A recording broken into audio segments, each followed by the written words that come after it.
नमस्कार साथियों, स्वागत है नई वीडियो में। साथियों, आज की इस वीडियो के माध्यम से हम लोग सेमेस्टर 5 यानी कि जिनका भी सेशन 22 से 26 है उसके लिए हम लोग पॉलिटिकल साइंस का मेजर 9, मेजर 10 और मेजर 11 यानी कि टोटल 3 सब्जेक्ट आपको पढ़ने हैं मेजर के तौर पर। ठीक है, तो उसका सिलेबस देखेंगे और साथ ही साथ दोस्तों आपको जो है इस सिलेबस के बाद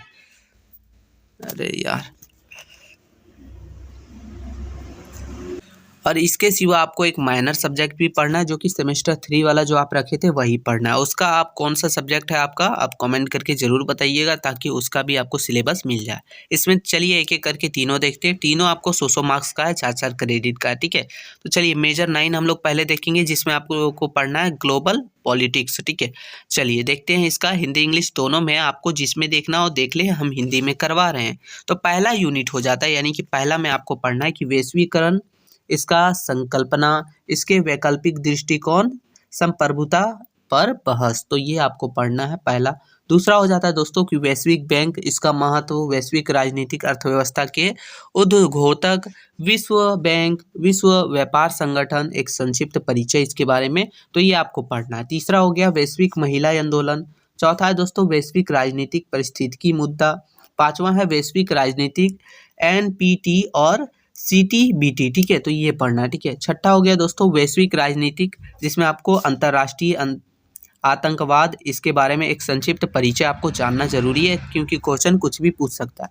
फिर सातवां हो गया आप लोग का कि मानवाधिकार का सार्वभौम घोषणा पत्र जो कि 1948 में।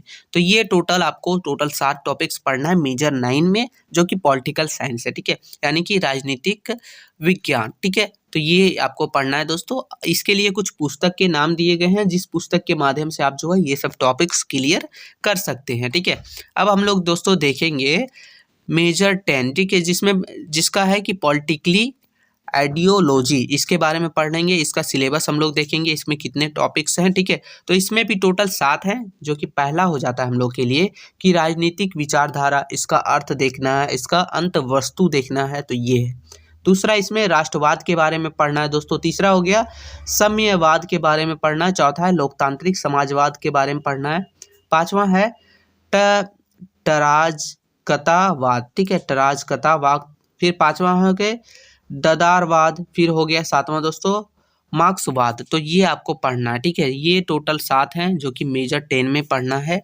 इसके लिए भी कुछ बुक्स के नाम दिए गए हैं जो आप देख के पढ़ सकते हैं। अब हम लोग देखेंगे दोस्तों मेजर 11 जिसमें कॉम्पेरेटिव पॉलिटिकल एनालिसिस पढ़ना है। ठीक है, ये देखिए दोस्तों इसमें टोटल जो है 6 टॉपिक्स है। ठीक है, चलिए एक एक करके देखेंगे। पहला आपको पढ़ना है कि तुलनात्मक राजनीति, इसका अर्थ, इसका प्राकृतिक, इसके क्षेत्र के बारे में। दूसरा हो गया संघात्मक और एकात्मक प्रणाली के बारे में। तीसरा हो गया दलीय प्रणाली जो कि ब्रिटेन, संयुक्त राष्ट्र अमेरिका, फ्रांस, स्विट्जरलैंड और चीन का एक तुलनात्मक अध्ययन के बारे में पढ़ना है। ठीक है, चौथा हो गया दोस्तों दबाव समूह के बारे में जिसमें कि ब्रिटेन आता है, संयुक्त राज्य अमेरिका, फ्रांस, स्विट्जरलैंड और चीन का एक तुलनात्मक अध्ययन। फिर पांचवा हम लोग का हो जाता है दोस्तों कि जनमत, जिसमें ब्रिटेन, संयुक्त राष्ट्र अमेरिका, फ्रांस, स्विट्जरलैंड और चीन का एक तुलनात्मक अध्ययन, मतलब इन सभी देशों के बारे में पढ़ना है, जनमत के बारे में।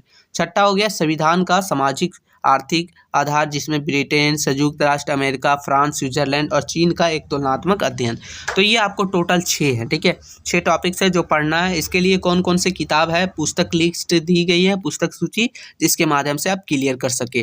तो दोस्तों ये आपका जो है मेजर 9, मेजर 10 और मेजर 11 का सिलेबस है। ठीक है, इसको आपको क्लियर करना है ज़रूरी क्योंकि सब जो है 100 मार्क्स के एग्जाम होंगे, 4-4 क्रेडिट के।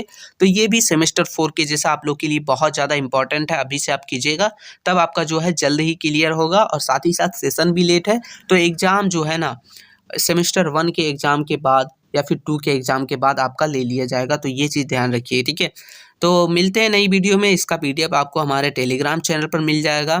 ठीक है दोस्तों, तब तक के लिए जय हिंद साथियों।